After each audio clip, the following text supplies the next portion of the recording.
Bonsoir et bienvenue à tous. Dans l'actualité de ce lundi, la fin d'un confinement de 55 jours.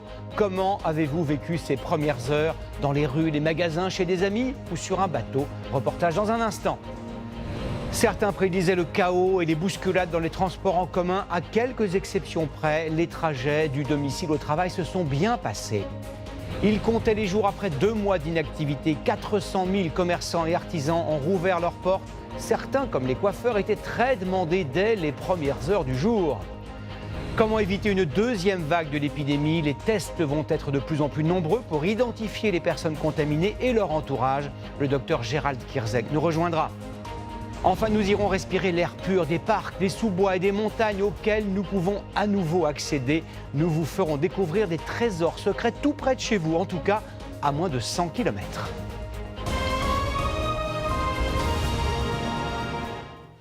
Que sont mes amis devenus? Comment vont mes collègues de travail que je n'ai pas vus autour de la machine à café depuis 2 mois? Comment va ma famille qui habite à 80 km? Toutes ces questions peuvent enfin avoir une réponse depuis que nous sommes partiellement déconfinés. Des retrouvailles auxquelles ont assisté Jérôme Garraud, Maud Gatineau et Marine Brossard. Au déconfinement. Cheers. Cheers. Premier verre pour célébrer les retrouvailles du quartier ce soir. Moi, ça fait 8 ans que je suis dans le quartier. Donc de voir même les amis commerçants qui peuvent enfin rouvrir, c'est quand même très satisfaisant.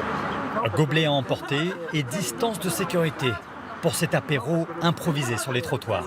En vidéo interposée, on y arrivait quand même, mais c'est plus fun comme ça dans la rue, quoi. En fait, ce qui fait plaisir, c'est de pouvoir sortir plus d'1 heure. Presque un retour à la vie normale. Toute la journée, nous avons sillonné Paris en moto. Premier arrêt au Champ de Mars, rouvert depuis ce matin. Comme un air de friche. Retrouvailles à 4 pattes. Ils sont copains depuis des années et ils s'aiment trop les deux. Ils se retrouvent entre eux, donc surtout c'est ça, ils jouent et ils sont trop contents de se revoir. Un petit Marcel, t'as été mon meilleur compagnon de la quarantaine. Heureusement que t'es là. Tous ces promeneurs se connaissent depuis plusieurs années. On s'est croisés en fait et du coup on se retrouve, mais c'est vrai que ouais, ça fait plaisir de tous se revoir après 2 mois, ça a été long. Retrouver l'air libre, se balader sans attestation. Comme ces 2 amies, elles se revoient pour la première fois. J'avoue qu'il y a eu quand même l'hésitation quand on s'est vu, parce qu'on a quand même malgré tout le réflexe en général de se faire la bise, de se faire un câlin ou quoi. Et là c'est vrai qu'on s'est regardé et puis on s'est juste mis à parler et à marcher et voilà. Retrouvailles avec beaucoup de prudence et de précaution pour faire disparaître ce virus et que la vie normale reprenne vraiment ces prochaines semaines. Et oui, un retour à une vie presque normale dans toute la France, au travail, dans les magasins, dans les rues. Comment se sont déroulées ces premières heures où nous étions libres, ou à peu près, de nos mouvements? Sylvain Milenvoix et Serge Joux. 8 semaines, sans bruit, sans animation, à attendre le réveil de la France. Le réveil, ce matin, le voilà. Il est 6 heures, à Nice, à Clermont, à Nancy, au Ménuire, et pour quelques minutes encore, le silence. Enfin, sauf chez Madame Granger, à Clichy. Cette nuit, elle a ouvert son salon de coiffure à minuit 1. Ça vous paraît assez court? Et depuis, elle n'arrête pas. Ça fait 2 mois qu'on est fermé, donc ça veut dire pas de chiffre d'affaires du tout. Donc voilà, on va essayer de sauver les meubles. Plusieurs heures après Madame Granger, le jour aussi s'est levé. Fini les confinés. Mais au fond, rien n'a vraiment changé. Pas à pas, son sac contre soi, on part faire ses courses ou travailler. Ah si, une différence. Désormais, on avance masqué. Michel Giraud, rue Bouffard. Les commerçants bordelais, par exemple, qui avant d'ouvrir, viennent chercher la solution hydroalcoolique qu'ils ont commandée. Et au Pays des Vignes, c'est forcément un grand cru. Elle est faite avec de l'alcool qui est distillé à Blaye. Elle est mise en bouteille à côté de Bordeaux par un artisan. 300 mètres plus loin, une file d'attente s'étend devant un magasin de vêtements. Il est déjà loin, le confinement. J'avoue, je suis assez étonnée, mais bon, ça fait plaisir de revoir du monde dans la rue. Il y a du monde quand même. Ouais, il y a du monde, mais je pense que les gens ne se rendent pas compte. On pourrait dire la même chose de moi. Tout le monde a une excuse valable, mais concrètement, ça va devenir un peu n'importe quoi, je pense. Sortir, comme une nécessité, mais pas forcément pour se rassembler. À 87 ans, Simone voudrait juste retrouver le plaisir de conduire. Ah, je vais peut-être pouvoir faire 10 km ou 15 ou 20 alors que j'étais bloquée sous cloche là. Mais je vais pas faire de folie, hein. Soyez tranquille.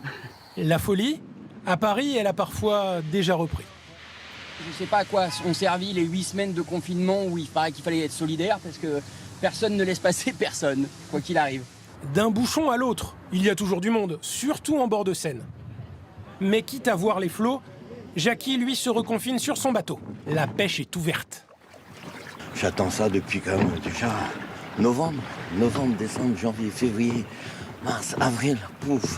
Et puis surtout le plaisir de sentir un peu l'odeur de la mer. Sans trop de bruit, la France, bien aidée par la pluie, se referme tranquillement. Mais désormais, le silence durera moins longtemps.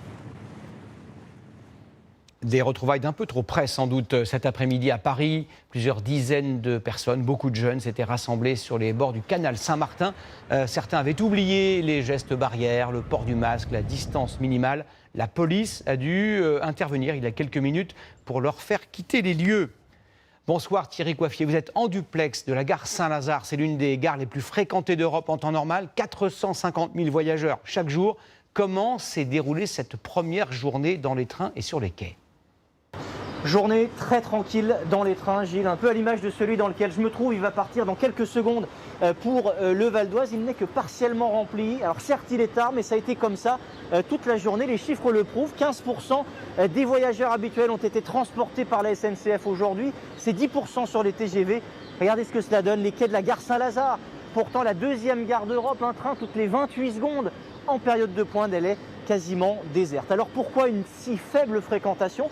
Les explications sont multiples. Il y a peut-être le télétravail, les horaires d'arrivée et de départ assez étalés aux heures de pointe, et puis peut-être une légère appréhension de certains voyageurs. En tout cas, on verra dès demain matin si les trains sont toujours aussi peu remplis. Oui, nous retournerons là-bas demain, c'est promis. Partout en France, des centaines de milliers de personnes se rendant au travail ont repris le métro, le tram, le bus, le train. Certains craignaient des cohues ou une saturation du réseau. Ça a été le cas pendant quelques minutes ce matin sur une ligne du métro parisien, mais globalement, la journée s'est plutôt bien passée. Reportage Antoine de Pressigou et Julien Cressant. Fin de cette première journée de travail post-confinement. Un constat dans le métro parisien, malgré les autocollants et le marquage au sol, difficile de toujours bien respecter les distances sanitaires, notamment sur cette ligne 13, très fréquentée. Les distances, elles ne sont pas respectées, là, ça se voit clairement. Il n'y a pas 1 mètre entre les gens. On va travailler, mais on a toujours la peur au ventre, hein. Grosse difficulté également lors des chassés-croisés entre ceux qui descendent et montent dans les rames, notamment sur certaines lignes de RER ce matin. Il y a pas un mètre là. Ça sert à rien, on fait des stickers par terre. Du monde, mais une bonne nouvelle, 95% des voyageurs portent des masques. À Toulouse, l'obligation de porter une protection a également été respectée, à quelques rares exceptions près. Et puis tous les gens portent un masque, je pense que c'est positif. Il y a une prise de conscience dans l'ensemble.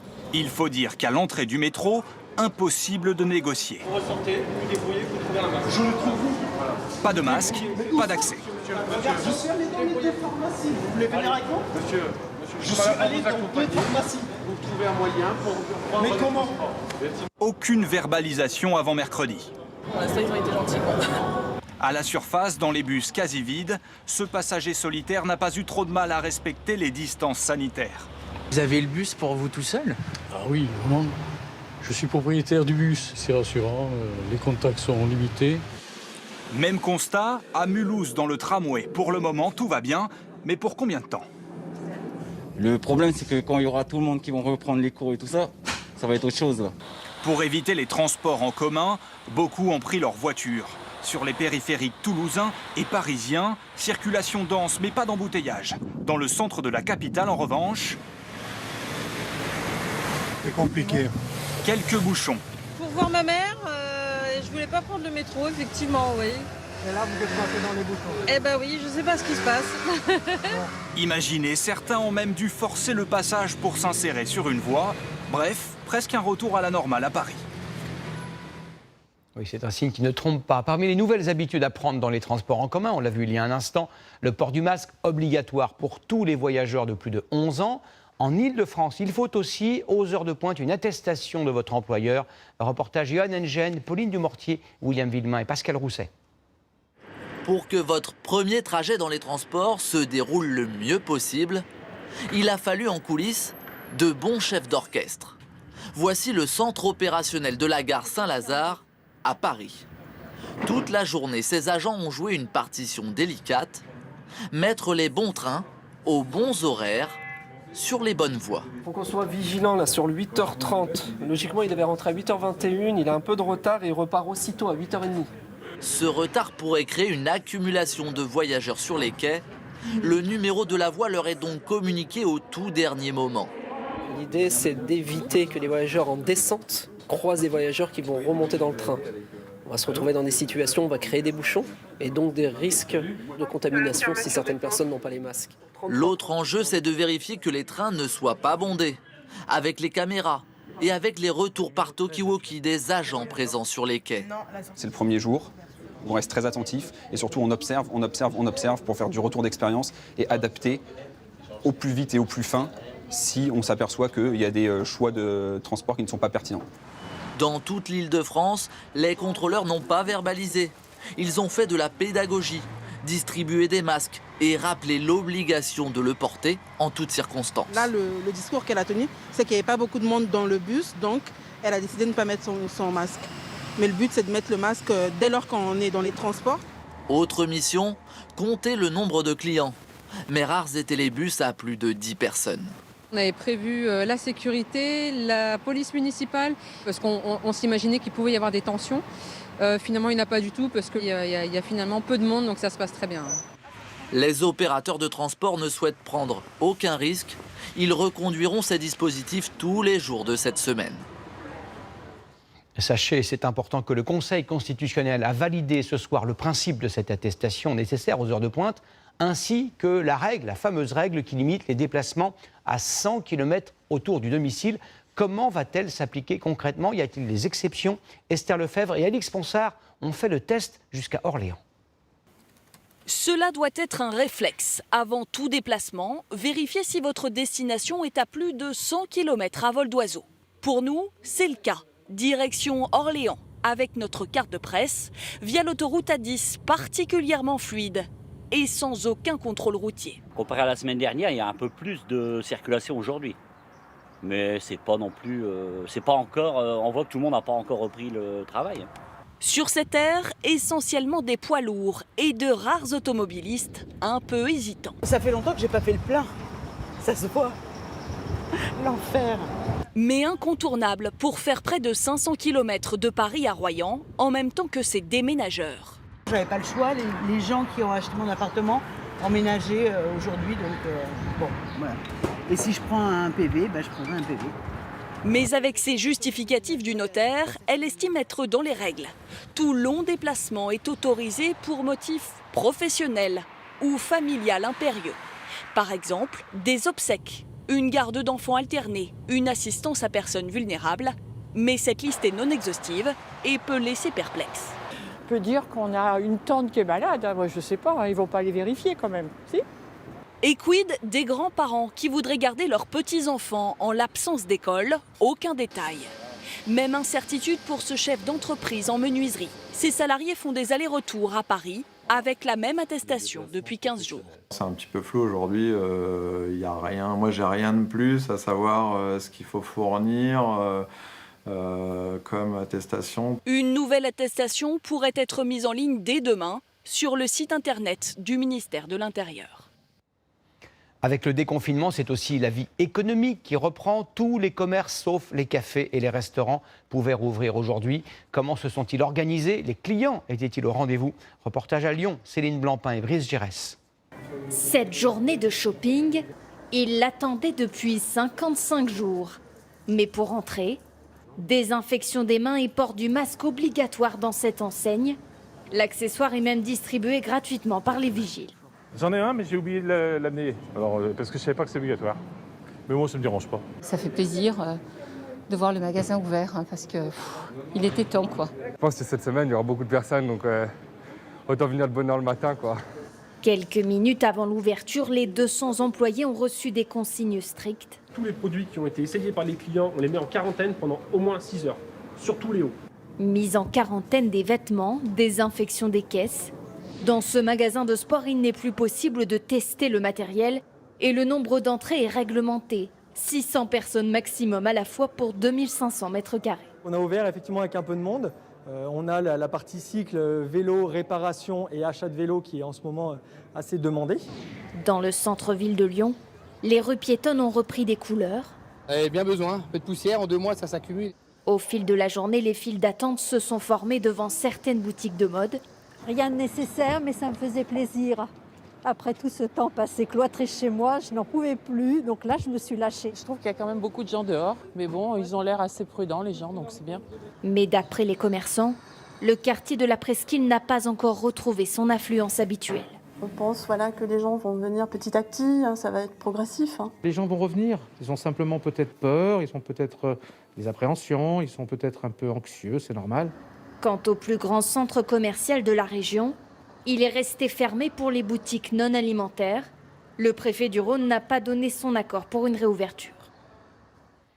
Parmi les commerces dont on attendait la réouverture avec impatience, nos amis les coiffeurs, ils sont 77 000 en France. Vincent Plévin, Charif Souari et Pauline Dumortier sont revenus de ce reportage rafraîchi, gominé, peigné, en un mot, magnifique. Oui, aujourd'hui c'est complet. Seuls les plus prévoyants ont eu le privilège de se faire shampouiner, peigner, choyer. Après 55 jours de confinement, c'est la délivrance. Oui, ça m'a manqué d'avoir les cheveux coupés. Ouais, ça commence à être un peu long. Je suis chef d'entreprise. Vous voyez là, c'est pas terrible quoi. Les habitués sont revenus, mais les habitudes ont changé. À commencer par le port du masque, obligatoire, un poil contraignant. Les peignoirs et les serviettes sont jetables. La désinfection est devenue systématique. 1 400 € de frais répercutés sur les prix. Ça fera 28 € si vous payez les 3 € à d'hygiène. D'accord, ok, bien sûr, pas de problème. C'est des investissements pour les commerçants et je comprends. Ça me choque pas. Ici, la reprise s'annonce chargée. On travaille 6 jours sur 7, mais c'est rempli. On a pratiquement 3 semaines de délai, à part des petits creux. Dans cet autre salon, il reste encore de la place cette semaine. Sans doute plus pour longtemps. Samedi 10h. Samedi 10h. D'accord, merci. Oui, bonjour, excusez-moi. Ça s'arrête pas, ouais. On est très demandé. On n'a jamais autant été aimés, les coiffeurs, je crois. Et aussi bien protégés. En plus du masque, ici ils portent des visières et des gants pour certaines prestations. Après, pour coiffer, je pense pas qu'on va garder les gants parce que ça tire sur les cheveux, les gants seront mouillés. On n'est pas là non plus pour faire mal, on est là pour réouvrir dans la bonne humeur et dans la joie, quoi. Mais en réduisant les contacts, comme avec cette dame, restée sur le pas de la porte. Je regarde mon fils qui est à l'intérieur et je n'ai pas le droit de rentrer. Malgré ce pic d'activité, il sera difficile de rattraper le temps et l'argent perdus lors de ces 2 mois de fermeture. Après avoir rectifié votre coupe de cheveux, vous avez peut-être aussi envie d'acheter des vêtements ou de changer le magnifique buffet qui trône dans l'entrée. Des enseignes proposent des remises très importantes pour faire revenir leurs clients. Quelles sont les bonnes affaires de l'après-confinement? Mathieu Poissonnet et Vincent Abelaneda. Ils ont tous été avertis ce week-end. Leur magasin préféré rouvre avec une sacrée promotion. Quand j'ai vu sur mon portable, moins 50%, on en profite. Moins 50% en bon d'achat sur tous les articles, de tous les rayons, du jamais vu. Il y a encore beaucoup de choix. C'était un peu notre crainte, c'est pour ça qu'on est venu de bonne heure, parce qu'on s'est dit il y avait déjà la queue dehors. Donc on s'est dit, si ça se trouve, si on vient trop tard, si on attend trop, il n'y aura peut-être plus rien. Du stock, il n'en manque pas. C'est bien ça le problème. Cela fait 8 semaines que la directrice n'a pas vendu un seul produit. Voilà, donc tout le rayon qu'on avait installé juste avant la fermeture, un petit peu avant, et où les stocks n'ont pas bougé, et qu'on est censé avoir tout vendu à cette époque de l'année. Ce grand magasin parisien a lui ressorti les macarons. D'ordinaire réservés aux périodes de soldes, les clients sont aux anges. Vu qu'on ne dépensait pas, on faisait que les courses. Voilà, on a mis de côté. Et aujourd'hui, on dépense. Aujourd'hui, on dépense un peu, voilà. Cette grande braderie suffira-t-elle à effacer 8 semaines de confinement? On ne rattrapera jamais le retard, évidemment, de ces 2 mois de fermeture, mais qu'on puisse favoriser l'écoulement de certains produits qui ne seraient pas permanents. Les grandes enseignes cassent les prix. Les petits commerçants, eux, n'en ont pas les moyens. Forcément, les soldes, c'est pas terrible au niveau marge. L'idée, c'est de garder ce qui peut être gardé et on le reproposera l'année prochaine. Lui préfère offrir un joli sac, des 50 € d'achat. Cadeau ou promo, tous veulent vite voir revenir leurs clients. De bonnes affaires sans doute, encore faut-il qu'il y ait des clients pour entrer dans les magasins. Bonsoir mon cher François Langlais. Bonsoir Gilles. J'ai retenu ce chiffre à peine croyable. En 8 semaines de confinement, les Français, contraints et forcés, puisqu'il n'y avait plus de commerce ouvert, ont épargné 55 milliards d'euros. Est-ce qu'ils vont dépenser cet argent dans les jours ou les semaines à venir? Ça n'est pas sûr, parce qu'il n'y a pas que l'argent dans la vie du consommateur. Ce qu'il décide à sortir ou non sa carte de crédit, c'est aussi l'idée qu'il se fait de son avenir, du risque de chômage particulièrement. Or, le nombre de sans-emploi devrait grimper dans les mois qui viennent à cause de l'arrêt qu'a connu l'économie. Cela pourrait freiner les achats des Français. Dans le pays qui a quelques semaines d'avance sur nous pour le déconfinement, la Chine, on voit que la classe moyenne est restée très prudente. Ce sont les consommateurs aisés, moins inquiets, qui se sont littéralement rués sur les magasins de luxe, les Français notamment. Question subsidiaire très importante. Est-ce que nous allons consommer de la même manière? Là encore, notre avenir pourrait ressembler à ce qui se passe en Chine. Là-bas, les boutiques classiques déclarent avoir perdu 40 à 50% de leur chiffre d'affaires par rapport à la période de l'avant-épidémie. Alors que parallèlement, les ventes par Internet explosent. Le virus accélère un mouvement qui était engagé depuis 20 ans, la transformation du commerce qui passe de la vitrine à l'écran. Merci beaucoup François. N'oublie pas, les coiffeurs ont rouvert ce matin. Je ne suis pas un client très assidu. Une relance de l'économie qui passe évidemment par les entreprises. Beaucoup d'entre elles ont repris leurs activités aujourd'hui. On en compte plus de 500 à la Défense, près de Paris, le plus grand quartier d'affaires d'Europe. Aujourd'hui, Annie Bazar et Bichente Akala auraient presque pu compter les salariés présents sur les doigts d'une main. Regardez. Sur ces images, la Défense avant l'épidémie. Une fourmilière de 180 000 salariés. La voici pendant les 8 semaines de confinement. Vide, silencieuse. Et enfin ce matin sur le parvis, quelques rares salariés tous masqués ou presque, pressés de reprendre le travail. Je suis désolée, je suis déjà en retard. Ou qui tentent de se réacclimater. Un petit peu vide, ouais. Ça vous surprend? Bah ouais, ça fait bizarre, ouais. C'est même impressionnant. Avant la crise, chaque matin à l'heure de pointe, près de 50 000 salariés se bousculaient ici en quelques minutes pour rejoindre leur bureau. Mais depuis l'épidémie, fini la cohue. Le déconfinement à la Défense, il va être extrêmement lent et progressif. Elle, c'est la patronne des lieux. Nous l'avions rencontrée il y a quelques semaines dans ses locaux. 160 000 mètres carrés de bureaux vides. Bonjour. Ce 11 mai, ça va et vous? Pour permettre le retour de quelques salariés, tout a été réaménagé pour respecter la distanciation sociale. Le grand changement, c'est la disposition des salles de réunion. 6 personnes maximum, avec le port du masque obligatoire pendant les réunions. En attendant, les salariés de ces gratte-ciels sont invités à rester chez eux pour travailler. 500 badges ont été désactivés. Le message est clair, le patron de ce cabinet de conseil n'autorise que quelques salariés à revenir d'ici fin juin dans ses locaux. Prise de température s'ils le souhaitent, remise de masques, remise de gel, remise de lingettes pour l'ordinateur. Et si tout est prêt pour les accueillir, ne vous y trompez pas. La philosophie, c'est pas de faire le télétravail un normatif. On a des bureaux, c'est pour échanger, c'est pour créer, c'est pour imaginer, c'est pour partager. La Défense et ses 3600 entreprises, c'est aussi un lieu de vie. Mais en sous-sol, les parkings d'habitude bondés sont vides. Ce centre commercial, 45 millions de visiteurs par an, fermé. Et à l'heure du déjeuner, les salariés des bureaux cherchent de nouveaux repères. On sent que les gens sont un peu perdus par rapport à une nouvelle organisation. Avec les équipes aussi, on essaie de s'y faire. C'est un nouveau départ. Ou peut-être un faux départ. Car si la clientèle n'est pas de retour d'ici quelques jours, cet établissement envisage de fermer à nouveau. À la Défense, thermomètre de l'économie nationale, le déconfinement n'est qu'une étape avant un retour peut-être à la normale d'ici un an. À une plus petite échelle, de très nombreuses entreprises de moins de 500 salariés ont elles aussi repris leurs activités. Aujourd'hui, comment ont-elles appliqué les nouvelles règles? Reportage à Grenoble, Thibaut Malandrin et Stéphane Deperroy. Le 11 mai, un jour presque comme un autre pour ce chef d'entreprise. Ici, la fabrication de filtres et de systèmes de dépollution pour l'industrie n'a jamais cessé, malgré le confinement. Mais l'activité est au plus bas. De nombreux postes de travail sont inoccupés. Et entre le chômage partiel et le télétravail, seuls 20 des 60 salariés sont actuellement sur le site de production. Dans cet espace, on a en moyenne 4 personnes en temps normal. Là, en ce moment, on est plutôt à une personne ou deux. puisqu'en fait aujourd'hui on tourne à peu près à 40% de notre capacité habituelle.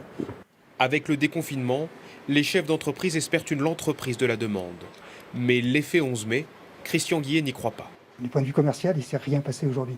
On espère que les choses vont bouger dans les jours qui viennent, mais évidemment, les sociétés réouvrent, se remettent en route et aujourd'hui, elles n'en sont pas au stade de passer des commandes d'investissement notamment. En attendant, les gestes barrières sont pleinement entrés dans les habitudes des salariés de cette PME. Pas de difficulté pour la distanciation sociale, compte tenu de l'éloignement des différents postes de travail. Les efforts ont porté sur la désinfection du matériel. C'est la vie pour l'instant, on est obligé et on ne peut pas faire autrement. On désinfecte midi et soir toutes les zones qui peuvent être utilisées par différents employés. Donc notamment les écrans tactiles des machines, les poignées des appareils de manutention et éventuellement les outillages à main. Cette entreprise espère relever la tête dans les mois à venir. Mais ce n'est pas le cas d'un tiers des patrons de PME qui sont inquiets pour la survie même de leur entreprise. 400 000 entreprises, on l'a dit, ont donc repris leur activité ce matin. Toutes ont dû s'adapter pour respecter les règles sanitaires. Nouvelle organisation, nouvelles contraintes. Est-ce économiquement viable? Ces entreprises peuvent-elles désormais être rentables? Reportage près d'Auxerre à Héry, Thomas Jarion, Gilles Dafalin et Emmanuel Copon. Enlevez la capuche, s'il te plaît. À l'entrée de l'entreprise, les salariés découvrent ce matin un nouveau passage obligé, la prise de température. C'est bon. Dans la boîte, il faut se protéger, il faut protéger les collègues aussi. Donc moi je trouve ça tout à fait normal. C'est rassurant, puis pour moi c'est assez efficace pour qu'on continue à bosser. Les gens jouent bien le jeu, donc c'est plutôt pas mal.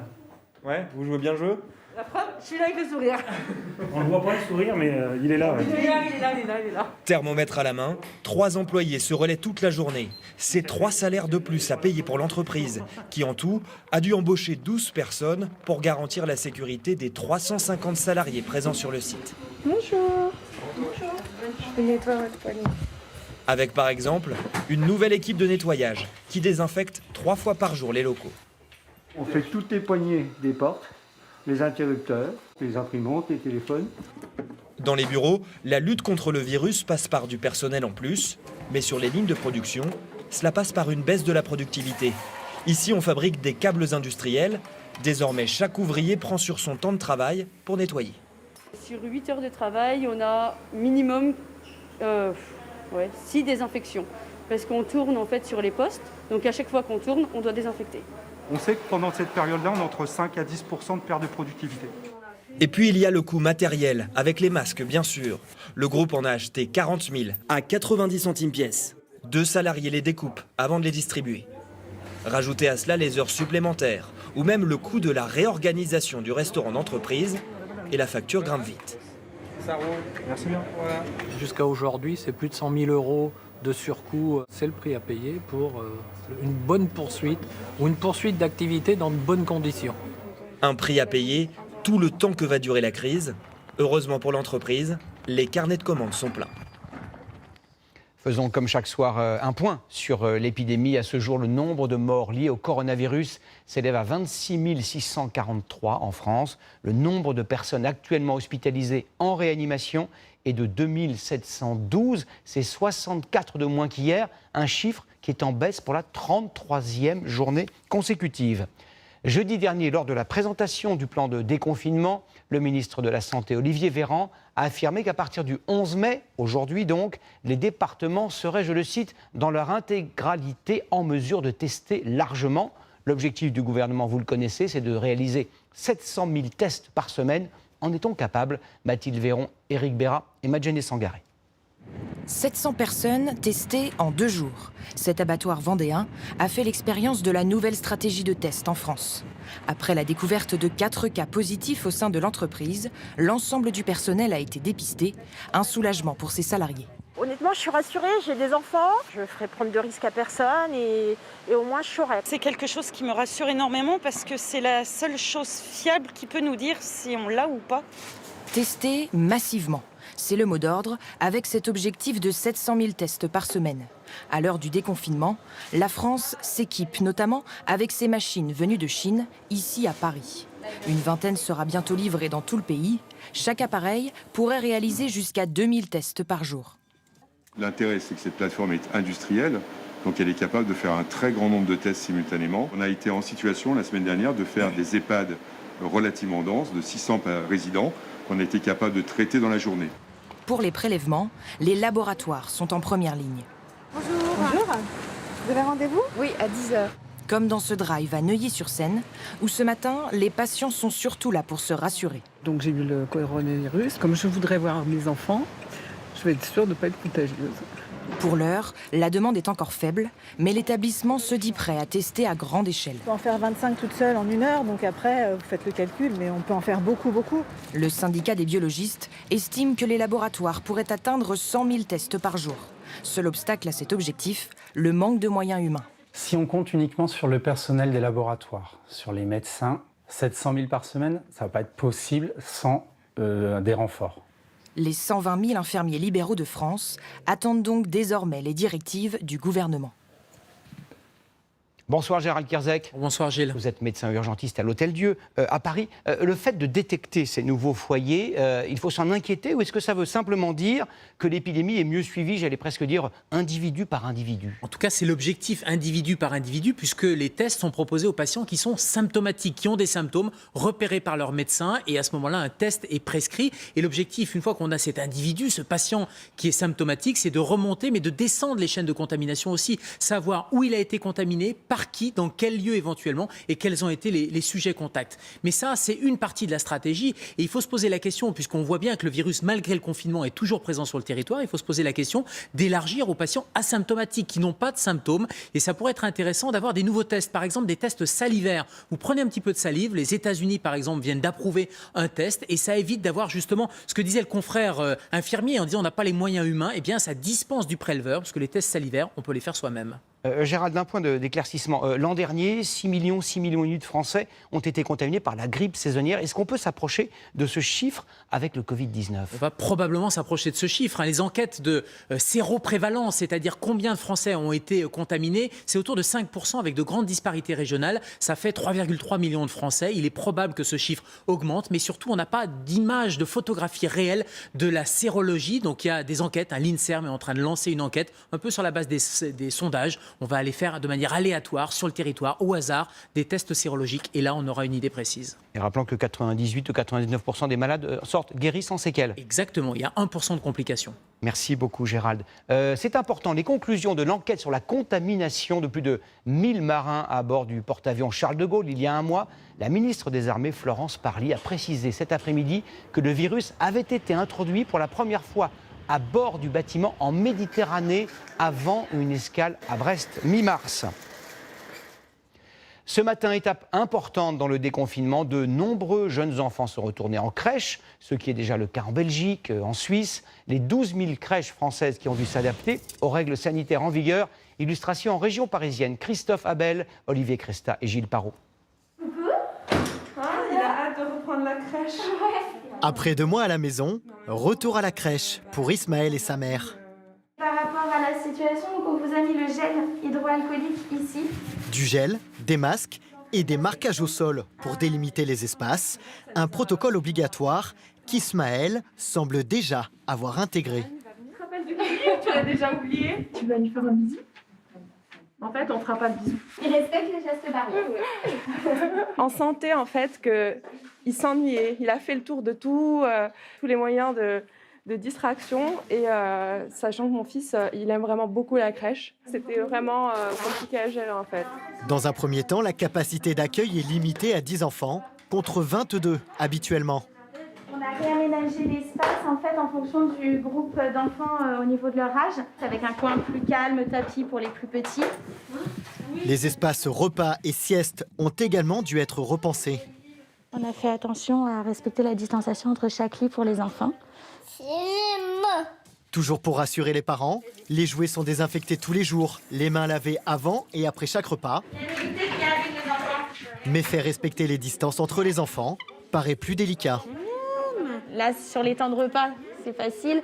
Après, au quotidien, on l'a bien vu, quand ils jouent, ils s'approchent les uns des autres. Et c'est plus difficile de ne pas les laisser s'approcher. Surtout après 2 mois passés, sans avoir pu jouer ensemble. Les plus grands qui vont à l'école vont retrouver pour certains leurs camarades et leurs enseignants demain, Les écoles primaires préparent cette rentrée, ou plutôt cette reprise. Reportage à Amiens, Cédric Payot et Gauthier Delobette. Lundi 11 mai, 9h, une pré-rentrée pas comme les autres pour ces enseignants. Déjà, est-ce que tout le monde va bien ? Dans cette école primaire d'Amiens, après 2 mois d'école à distance, tous les professeurs ont répondu présents, partagés entre joie et une certaine appréhension. Je suis heureuse d'être là. Maintenant, moi j'ai des petits, donc je suis tout à fait consciente que au niveau de la distanciation, ça va être un petit peu compliqué. Compliqué, mais pour ouvrir, le directeur ne transigera pas. Si vous n'avez pas de masque, vous n'accueillez pas les élèves. Est-ce que vous serez prêt demain ? Alors demain, on sera prêt. On est prêt déjà au niveau de tous les communs. Dans les salles de classe, c'est une autre histoire. 11h ce matin, tout reste à faire pour accueillir 8 élèves de grande section demain matin, au lieu de 22 habituellement.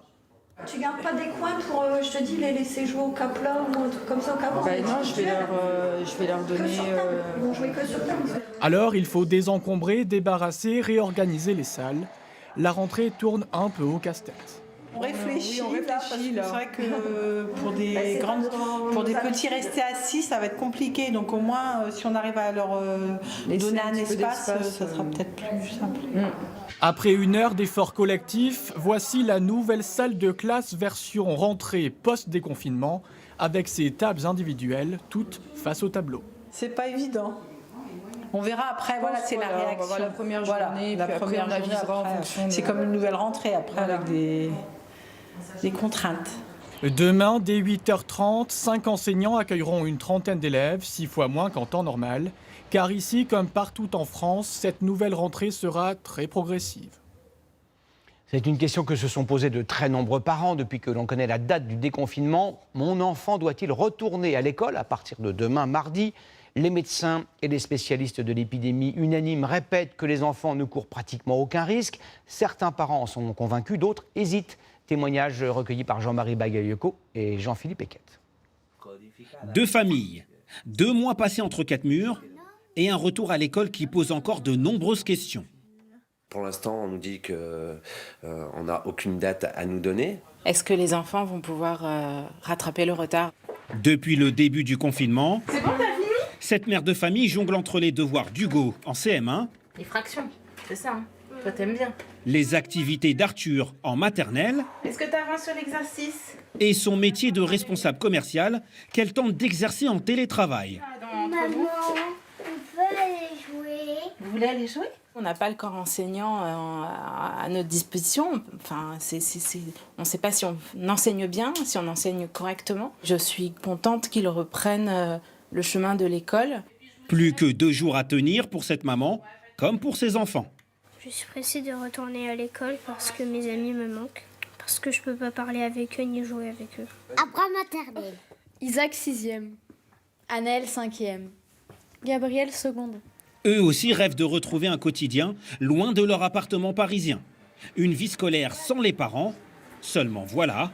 Je ne remettrai pas les enfants à l'école. Dans cette famille, les 2 garçons souffrent d'asthme. Alors pour leur père, pas question de prendre le moindre risque. On ne sait pas grand-chose de ce virus, encore aujourd'hui. Après 2 mois de déconfinement, on ne sait pas. Je pense que malheureusement, les parents qui vont mettre leurs enfants à l'école n'ont pas le choix. C'est le cas de cette mère célibataire. Responsable d'éducation dans une association, elle veut retourner travailler. Mais l'école de sa fille restera fermée jusqu'au mois de juin. Votre enfant ne peut pas reprendre le chemin des écoliers pour le moment, car les effectifs ne le permettent pas. C'est très difficile, le confinement. Surtout qu'aujourd'hui, on a des masques, donc... je ne vois pas pourquoi je devrais rester chez moi. Garder son enfant ou le remettre à l'école, quelle que soit votre décision, vous pourrez bénéficier du chômage partiel jusqu'à la fin du mois. Ils sont en première ligne pour résoudre les 1001 problèmes pratiques liés au déconfinement. Les préfets sont sur tous les fronts, notamment avec les maires, pour coordonner l'action de l'État et des élus locaux. Marie Chantret et Vincent Pierron ont suivi la journée bien remplie de la préfète de la Somme. Bonjour Général. J'ai souvent pensé à vous. Bonjour messieurs. C'est un lundi marathon, le début d'une nouvelle étape. Une journée sur tous les fronts, comme tous les jours. Comme tous les jours ou presque pour la préfète de la Somme. Dans ce département littoral avec ses kilomètres de côte, la question de la réouverture des plages est devenue centrale pour les élus. C'est très bien ton image, entrouvrir les vannes. Les maires attendent de savoir s'ils pourront obtenir une dérogation. On voit ces grands espaces vantés, on a l'impression qu'il n'y a pas de risque. Et pourtant, si, le virus continue de circuler activement. La mission de ces élus, convaincre Muriel Nguyen. En préparation, un cahier des charges sanitaires, avec par exemple une ouverture seulement en semaine pour éviter l'affluence du week-end. On va présenter notre dossier cette semaine. On va essayer de le monter mercredi ou jeudi pour l'envoyer à Madame la Préfète au plus tôt, pour attendre une réponse et après voir dans quel contexte on ouvre la plage. Au jour 1 du déconfinement, des édiles qui attendent le préfet sur bien d'autres sujets. Merci beaucoup. Dans cette caserne de gendarmerie ont été centralisées toutes les commandes de masques qu'ils sont venus récupérer aujourd'hui. Merci beaucoup, une bonne journée à tous. Merci. On a compté sur les pouvoirs publics pour nous équiper. Voilà, donc on a attendu la commande officielle. On a décidé de coordonner les initiatives pour s'assurer d'une distribution équitable sur le territoire. Une distribution en partie pilotée à la cellule de crise de la préfecture. Si le personnel reste pour moitié en télétravail, la vie reprend aussi dans le bâtiment. Aujourd'hui, 11 mai, voilà, l'entreprise, elle va arriver. Les travaux de rénovation vont pouvoir reprendre. En échange permanent avec le ministre de l'Intérieur, la doctrine post-confinement doit être appliquée avec pédagogie. L'enjeu, c'est de rassurer, c'est d'accompagner, ce qui n'exclut en rien la clarté et la fermeté. Fermeté notamment dans les transports. Autre chantier prioritaire, la reprise économique. Dans la Somme, 7000 entreprises ont eu recours au chômage partiel. La semaine dernière, la préfète a donné son feu vert pour que redémarrent ces travaux, conditionnés au strict respect de ces nouvelles règles. Regardez cette image symbole, entre autres, du déconfinement. Elle a été filmée par nos équipes ce matin à Rennes. L'un des principaux changements intervenus ce matin, la réouverture de milliers de parcs et de jardins publics dans les 69 départements classés verts. Mais par un hasard malicieux de la météo, il a fait mauvais aujourd'hui presque partout en France. La première sortie était donc avec un parapluie. À Nîmes, Aurélie Herel et Lucas Garcia. Le cadenas des grilles des jardins de la Fontaine retiré, et c'est une porte qui s'ouvre vers la liberté. Je pense que les Nîmois attendaient ça depuis longtemps. Notamment les familles, et encore plus ceux qui vivent comme Cédric et son fils en appartement. Ça fait du bien de pouvoir respirer un petit peu, marcher et venir avec les enfants pour qu'ils puissent se dégourdir un peu les pattes et aussi se défouler un petit peu parce que c'était long. Un terrain de jeu de 165 hectares, de l'espace et une nature que les Nîmois ont envie de retrouver. Pour revoir les canards, cette famille ne craint pas de braver la pluie. Même s'ils sont mouillés, le plus grand s'est jeté dans des flaques, mais je suis contente de revenir. Oui, oui. Ils ont besoin de changer un petit peu d'environnement. Parce que on a un petit jardin, une petite cour, mais c'est pas suffisant. En ce jour de déconfinement, cette promenade a une saveur unique. Oh là là, le bien-être total. Ah, ça fait que du bien. Parce que pendant le confinement, on était confinés sur une distance de 1 km et 1 heure par jour. Donc après-midi, on va bouger pendant 2h30. Peu de monde sous la pluie aujourd'hui, mais certains craignent le retour du soleil. J'ai peur qu'il y ait trop de monde qui vienne dès qu'il y aura du beau temps. En revanche, les aires de jeux pour enfants restent fermées. Ils ouvrent les écoles et pas les parcs pour les enfants, donc je pense que les enfants doivent jouer dans les cours de récréation et je comprends pas qu'on les empêche de venir jouer sur les aires de jeu. Autre ouverture à l'essai, ce complexe sportif, mais interdiction de se rassembler à plus de 10. Donc c'est du jogging, des sports individuels, si quelqu'un veut faire une séance de yoga sur la pelouse, ou de fitness, mais avec les distances de réglementation. Pour jouer au foot ou au rugby, il faudra attendre encore un peu. Le déconfinement est assorti de nombreuses restrictions, comme d'ailleurs dans la plupart des autres pays. Respect des distances, port du masque. Les Français ont-ils suivi ces mesures de précaution indispensables? Céla Bougriou et Guillaume Aguerre ont voulu vérifier. Ces files d'attente à rallonge, les Français les connaissent et ont appris à les respecter. Regardez, les gens essayent de se tenir à peu près à un écart. Ici, le mètre de sécurité nécessaire entre chaque personne est respecté, tout comme à la boulangerie ce matin. Moi, je me balade avec mon gel, avec un mouchoir. Ça dépend du civisme de chacun, de faire très attention. Mais croisons les doigts. Mais parfois, croiser les doigts ne suffit pas et les incivilités ressurgissent.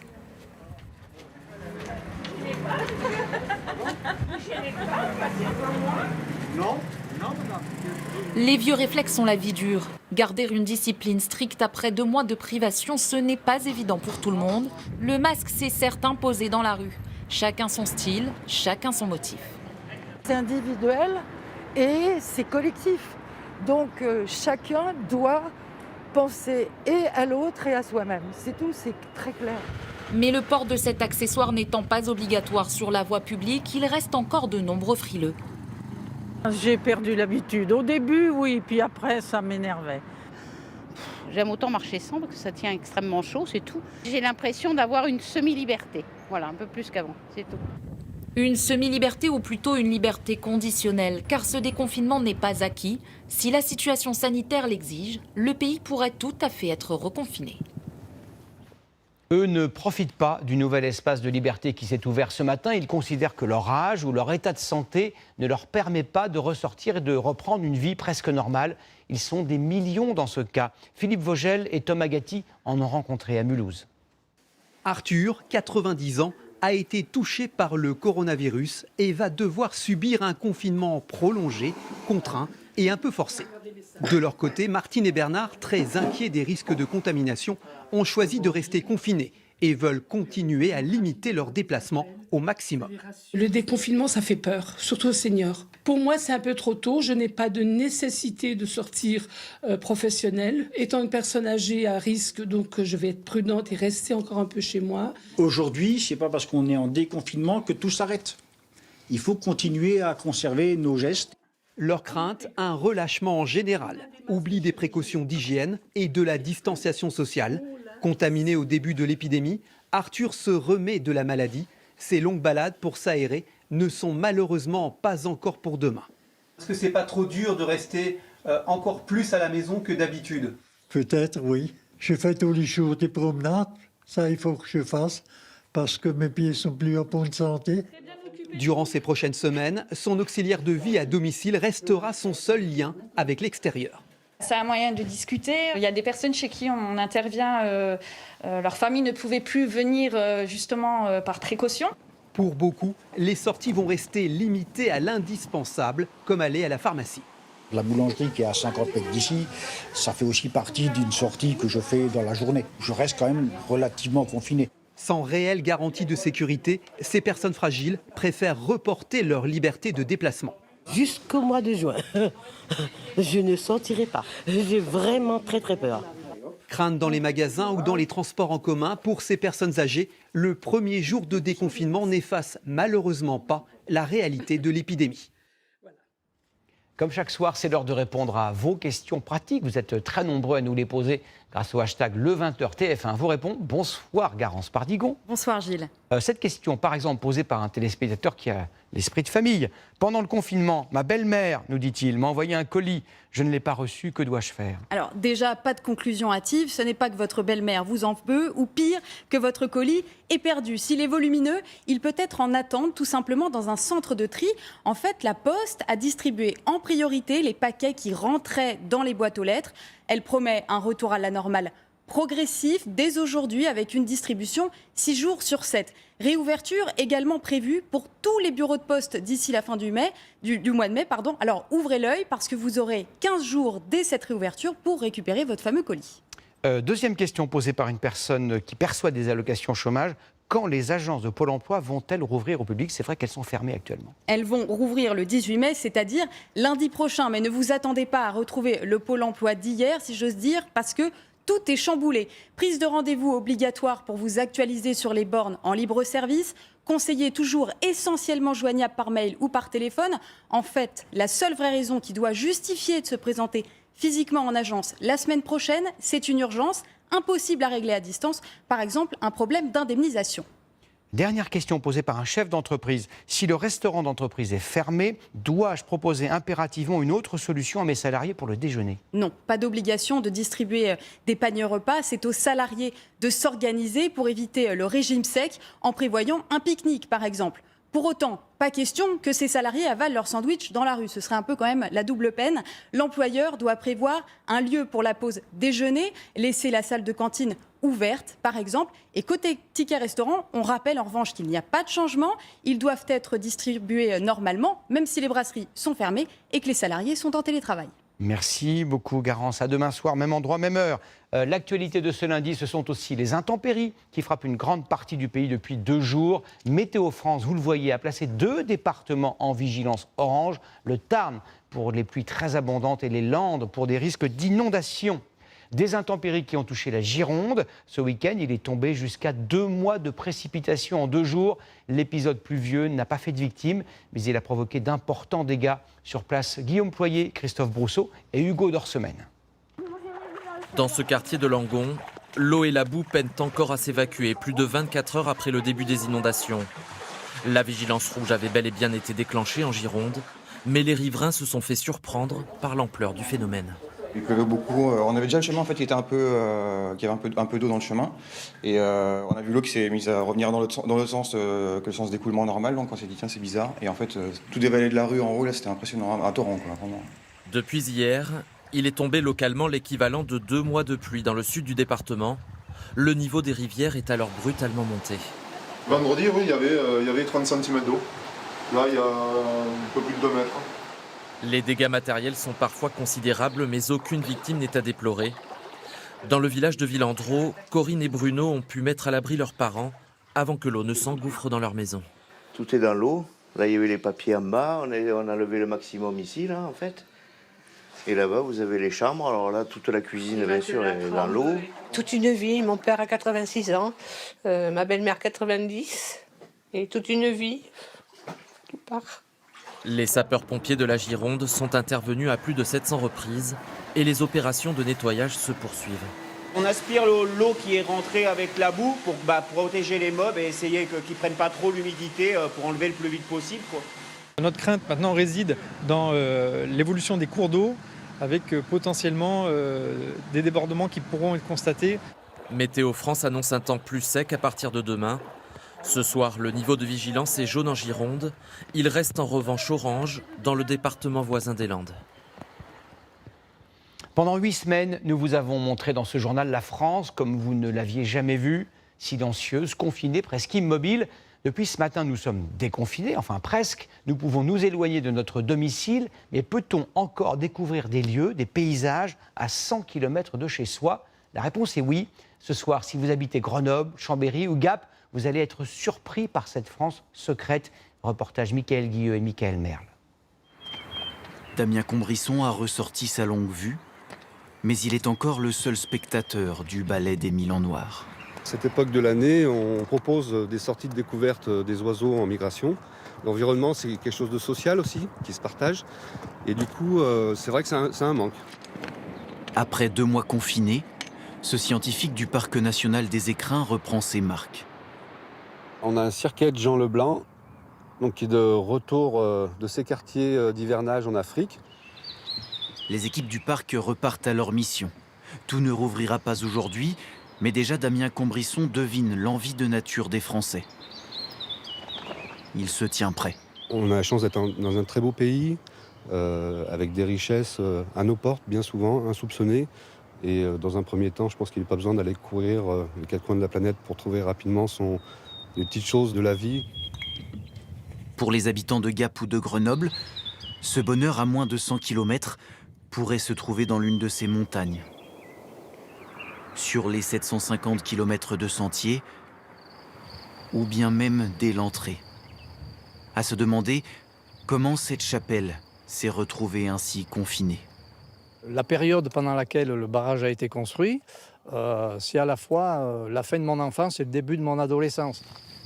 Les visiteurs pourraient avoir la chance de croiser Maurice Fortoul, lui qui adore raconter la création du lac de Serponçon et de sa chapelle perchée. Elle était vouée à la démolition. Finalement, quelqu'un s'est penché sur une carte et s'est aperçu que la chapelle, elle émergerait de quelques mètres au-dessus du niveau du lac. Elle a été sauvée.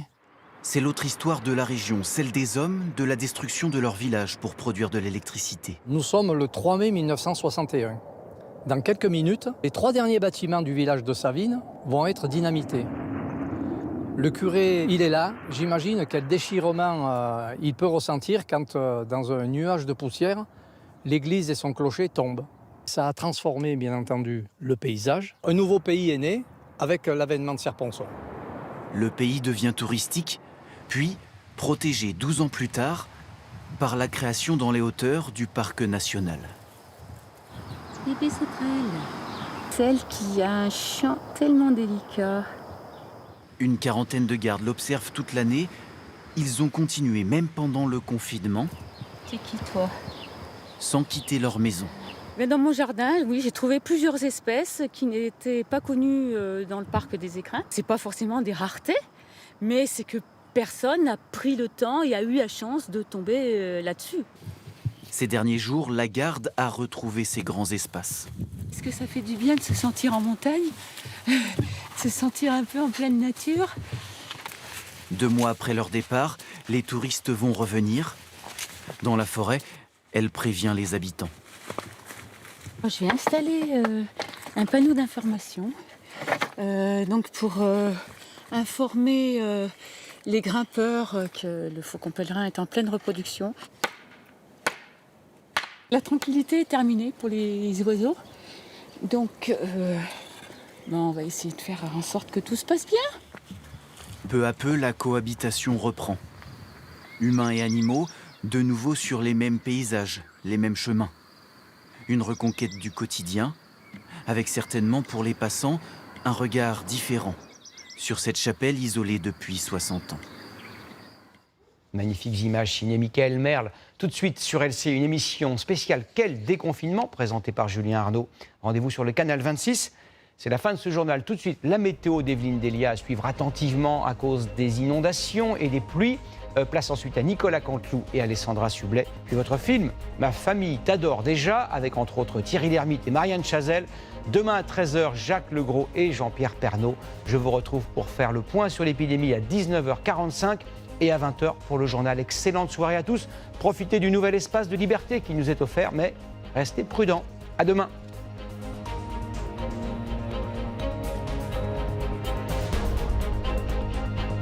Retrouvez toute l'info sur LCI 26.